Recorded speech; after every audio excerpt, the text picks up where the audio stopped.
Saludos, somos estudiantes de la Universidad Nacional de Chimborazo, Facultad Ciencias de la Salud, Escuela de Medicina. A continuación les vamos a hablar acerca de las enfermedades de transmisión sexual. Las enfermedades de transmisión sexual son un grupo de enfermedades infecciosas que se transmiten principalmente mediante relaciones sexuales. Ellas son causas importantes y específicas de enfermedad pélvica aguda, infertilidad y cuadros infecciosos. Existen más de 20 tipos de microorganismos que pueden transmitirse por vía sexual, de distinto origen etiológico y muchas veces con síntomas y signos parecidos.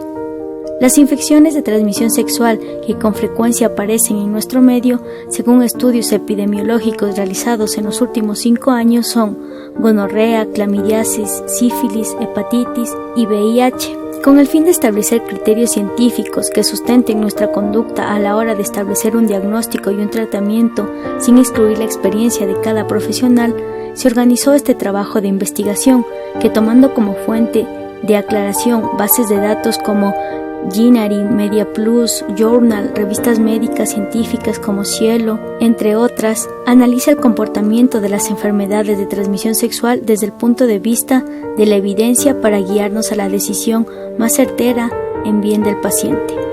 Las enfermedades de transmisión sexual constituyen un grupo heterogéneo de patologías transmisibles, cuyo único elemento en común es el de compartir la vía sexual como mecanismo de transmisión. Las manifestaciones clínicas comprometen en la mayoría de los casos el área genital y las mucosas, pero en otros tienen manifestaciones sistémicas.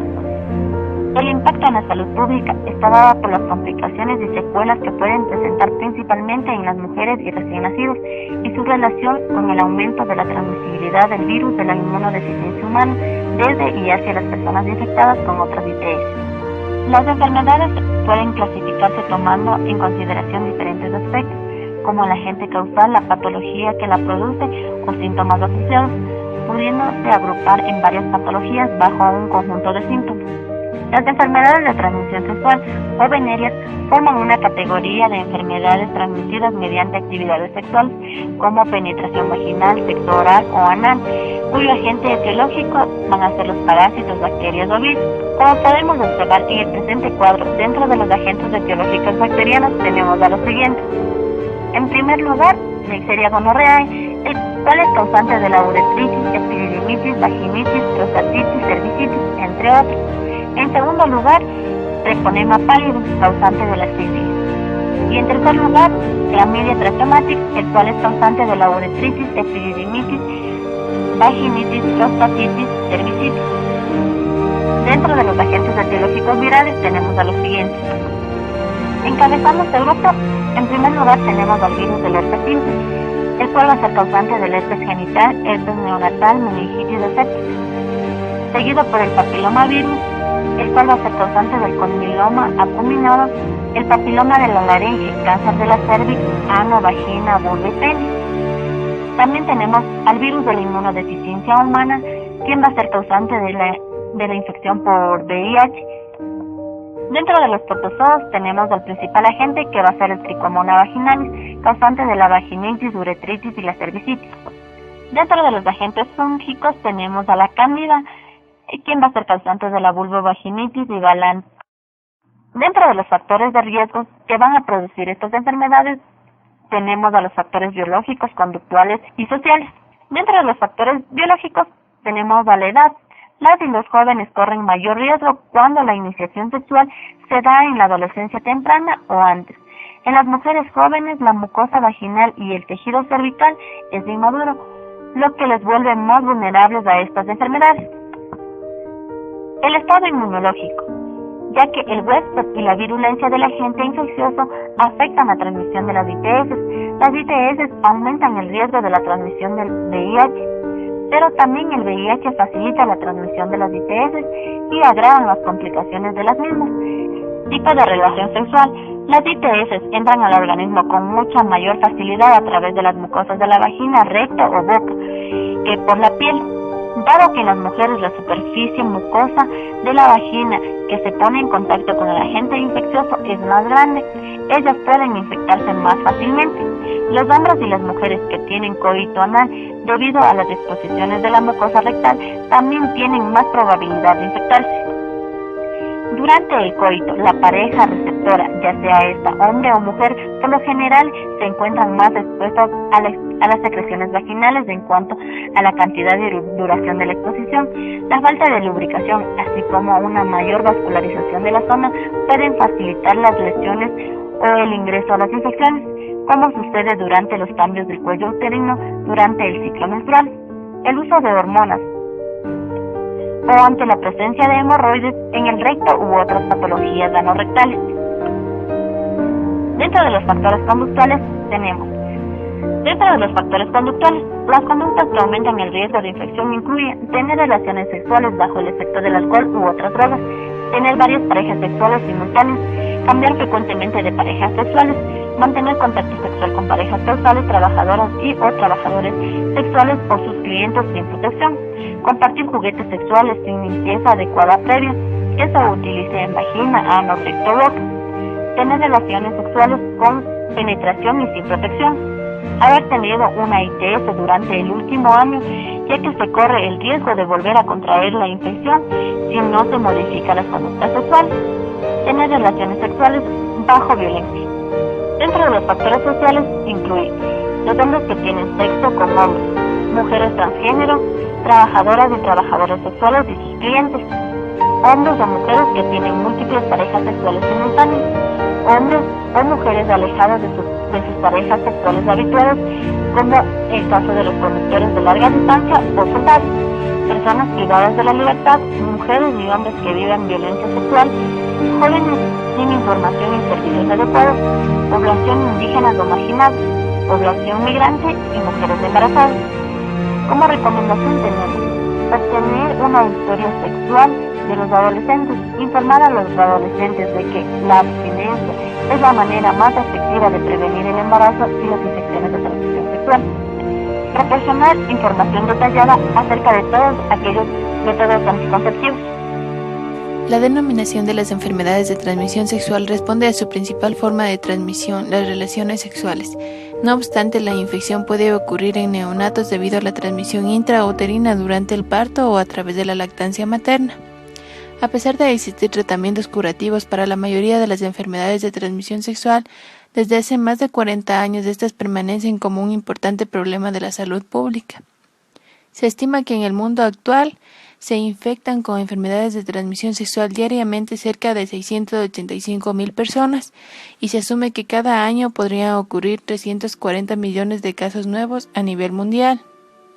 Es así que al hablar de epidemiología nos centramos en la información recibida de diferentes países que indica que la mayor proporción de los casos de las enfermedades de transmisión sexual ocurre en personas de 15 a 49 años, existiendo una mayor vulnerabilidad biológica y social en la mujer para contraer estas enfermedades.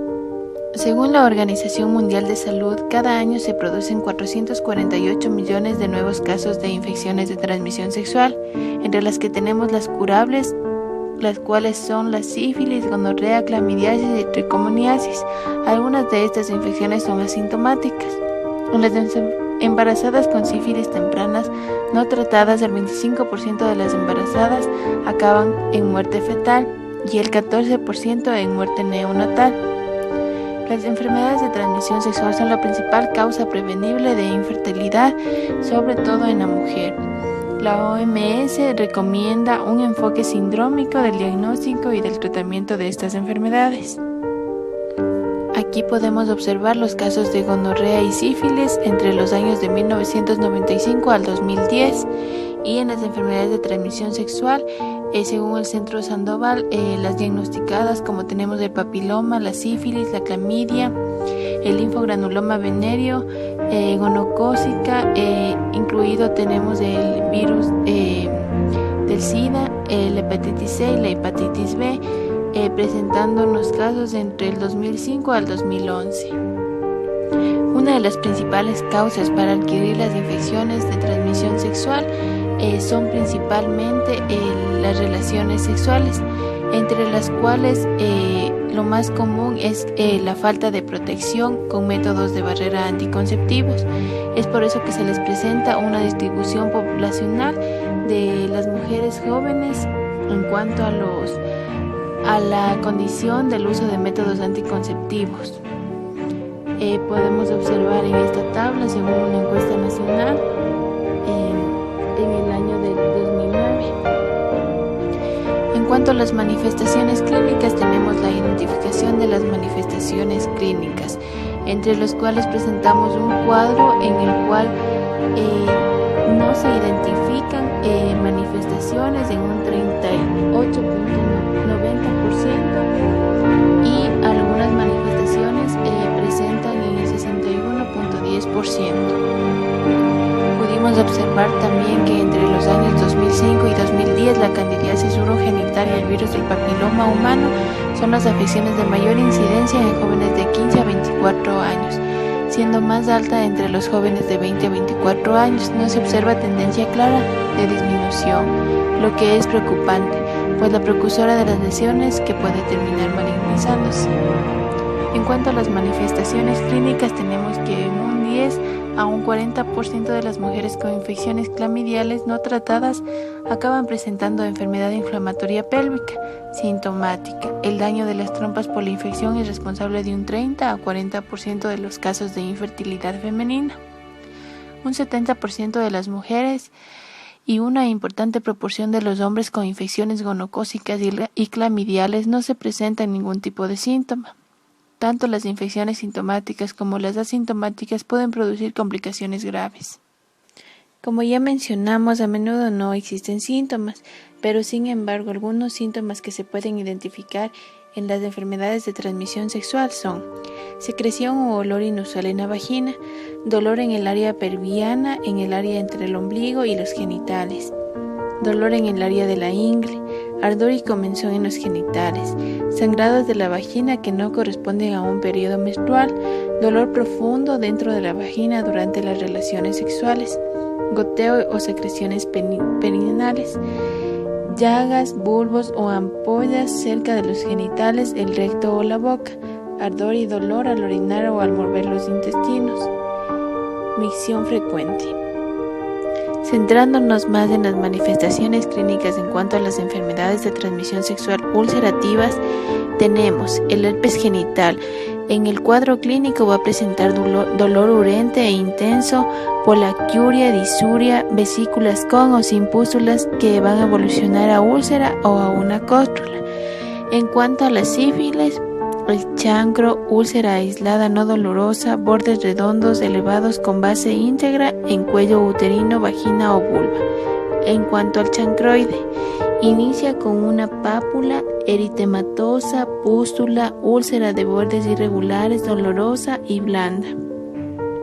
El linfogranuloma venéreo, en el cual tenemos 3 etapas que van a presentarse las vesículas o pápulas en la primera etapa, en la segunda la linfadenopatía inguinal o femoral y en la etapa 3 el síndrome anogenitoural. En las enfermedades de transmisión sexual secretoras tenemos la tricomoniasis, un 50% se presentan asintomáticos y el otro 50% presentan secreción fétida, líquida, color amarillento, verdosa, disuria, prurito vulvar y dolor. En gonorrea tenemos una secreción alta, abundante, inodora, no irritante y de color blanco amarillento. La infección por clamidia tricomoniasis. Tenemos la infección glandular, endocervical, secreción endocervical, mucopurulenta, edema, hiperemia, uretritis y disuria. En la verruga genital externa, las pápulas planas y con el loma acuminado en genitales, uretra, boca y ano. El molusco contagioso, tenemos las pápulas con depresión central, aisladas o múltiples en la vulva, vagina o muslos y en los glúteos. Para el diagnóstico recolectamos información de varias fuentes bibliográficas actualizadas, como es Intramed, la revista chilena de infectología Cielo, un estudio realizado en México a una población de 1.385 personas y por último una investigación recientemente publicada por Gilson y Mendel sobre nuevos métodos de rastreo, detección precoz y tratamiento de las enfermedades de transmisión sexual. las cuales nos aportaron conocimientos útiles que nos sirvieron para la guía y el diagnóstico y el tratamiento de estas enfermedades. El diagnóstico en primera instancia está dado por la clínica que presenta el paciente. Una anamnesis adecuada es esencial para orientar el diagnóstico clínico. Si la historia clínica sexual junto con signos y síntomas sugieren la presencia de una enfermedad de transmisión sexual, las pruebas de laboratorio pueden identificar la causa de la patología. De acuerdo con la revisión bibliográfica, tenemos a las técnicas de cultivo. Esta técnica es válida para infecciones sintomáticas, asintomáticas, para infecciones purulentas y aquellas en las que no se observa secreción. Tiene una sensibilidad y una especificidad excelente. Dentro de las técnicas de detección antigénica tenemos a la inmunofluorescencia directa y a los enzimo-inmunoanálisis. La inmunofluorescencia directa se basa en el empleo de anticuerpos monoclonales dirigidos a la proteína principal de la membrana externa del agente patógeno. Tiene una sensibilidad del 80 al 90% y una especificidad del 94 al 99%. Los enzimo-inmunoanálisis son técnicas inmunoquímicas cuantitativas basadas en reacciones antígeno-anticuerpos. La cuantificación se hace basándose en la medida de la actividad enzimomarcador, junto con la ayuda de un espectrofotómetro. Dentro de las técnicas de amplificación de los ácidos nucleicos o TAN vamos a encontrar a la reacción de polimerasa en cadena, la reacción de ligasa en cadena y la amplificación por desplazamiento de hebra. La sensibilidad de los ensayos TAN es excelente, por ello es importante poner mayor énfasis en los procedimientos de preparación de las muestras clínicas porque afectan a la sensibilidad de los ensayos. En lo que se refiere al examen microscópico directo, el diagnóstico consiste en obtener una muestra del fondo de la úlcera y se monta en suero fisiológico para así visualizar en un microscopio de campo oscuro al microorganismo patógeno. Va a tener una sensibilidad del 36 al 70% debido a que depende de la capacidad de visualización del organismo móvil. En lo que se refiere al tratamiento de las enfermedades de transmisión sexual, según la información recolectada a través de las diversas publicaciones revisadas, el tratamiento va a estar basado en antibióticos y antivirales. Los antibióticos van a atacar a las infecciones bacterianas y parasitarias transmitidas sexualmente, incluyendo a la gonorrea, sífilis, clamidia y a la tricomoniasis. Se pueden administrar antibióticos orales o intravenosos. Dentro de los antibióticos orales tenemos a la acitromicina, la ofloxacina o doxiciclina. Y dentro de los antibióticos intravenosos vamos a tener a la ceftriaxona. En caso de la sífilis, esta se va a tratar con inyecciones de penicilina. Se puede utilizar la doxiciclina o la tetraciclina siempre y cuando el paciente sea alérgico a la penicilina. Se utilizan los antivirales para disminuir el número de recurrencias de herpes. El consumo de medicamentos antivirales todos los días puede disminuir la frecuencia de los ataques en un 80% de los pacientes afectados. Los antivirales más utilizados van a ser el aciclovir, el famciclovir o el valaciclovir. Las investigaciones informan que en los países industrializados se han desarrollado guías terapéuticas para aumentar las mejorías prácticas en los servicios especializados que traten enfermedades de transmisión sexual.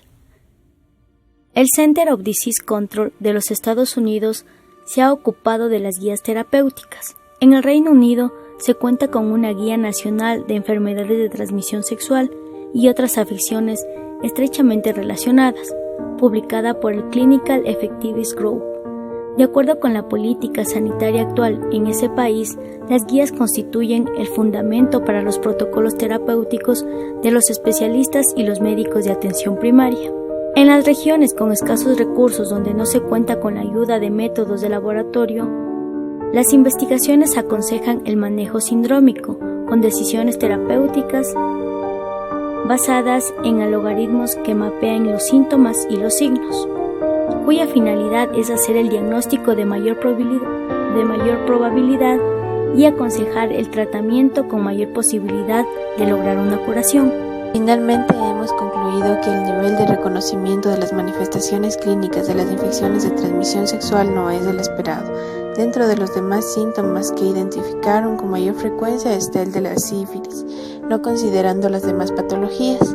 El comportamiento sexual de los adolescentes no es el adecuado en vista de que más de la mitad de esta población han tenido o tienen más de una pareja sexual.